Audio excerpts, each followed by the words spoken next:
Now this wouldn't be a proper Blitz without some good old fashioned Spectrum action. And here's a favourite of mine, one of the better action games on the Specky, a game that I've happily played for 25 years, the almighty Dan Dare Pilot of the Future.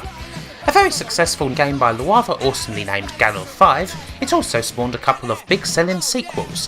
However, I don't really care much for either Mekon's Revenge or The Escape, so I'll stick with this. Dan Dare is of course a licensed game, based on the classic British comic of the same name that had appeared in the comic book Eagle since 1950 and hadn't changed all that much since then. Despite everything being very sci-fi and futuristic with a bald-headed villain known as the Mekon running the show, the Dan Dare character itself is the classic British war hero, well-spoken, honourable, particular about his tea, and plucked straight out of the Battle of Britain. Douglas Bader resurrected from the world beyond. I mean, he even has an assistant called Digby, for heaven's sake. Digby!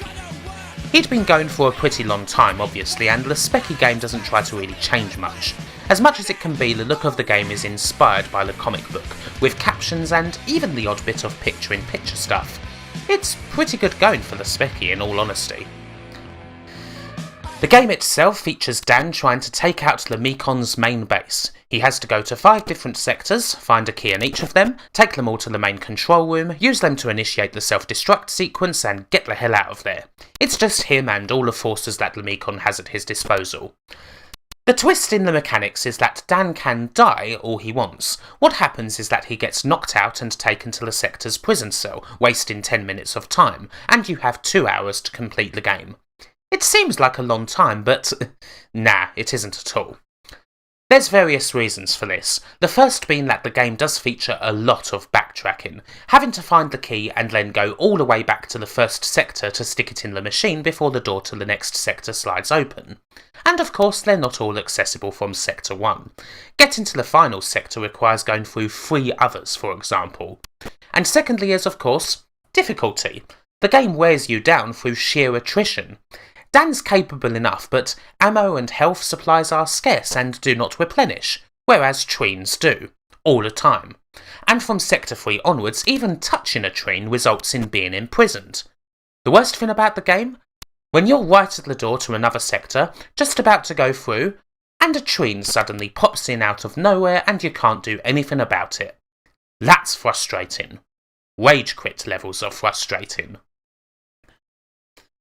For a flip-screen specky action game though, it's really quite good. A lot of games like this end up being quite bare, but Dan Dare certainly holds its own when it comes to throwing stuff at you. There's always a level of challenge that's more than just figuring out your way through this maze.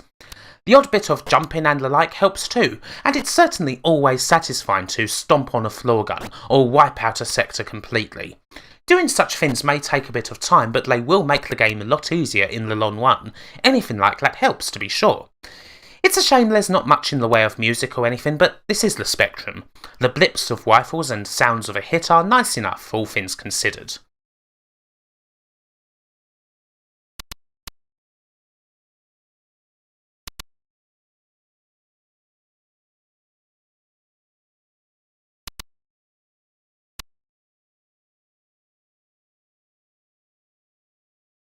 Is Dan Dare worth playing today? Obviously I'm quite clouded by nostalgia here, as this was one of the first games I ever played pretty much. Dan Dare didn't get all that many games either, this being the best one. He didn't make it past this generation. The heavy amount of backtracking involved is itself something that could annoy people, not to mention the flip screen, especially when enemies can just come in at random, and some parts of the game are a real pain in the arse. But it is a worthy challenge, and a pretty special game for a lot of people on the Spectrum. One of the games on the system that went for all-out action and managed to deliver, which could be hard to achieve on there. Alas, the sequels couldn't.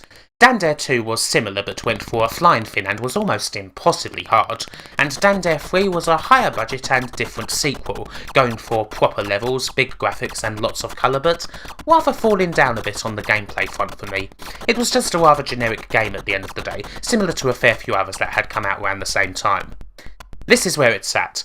The good old space opera where the utterly perfect, naturally British hero goes over to the enemy planet and gives that dastardly Mekon a bunch of fives. Long live the intergalactic colonial empire.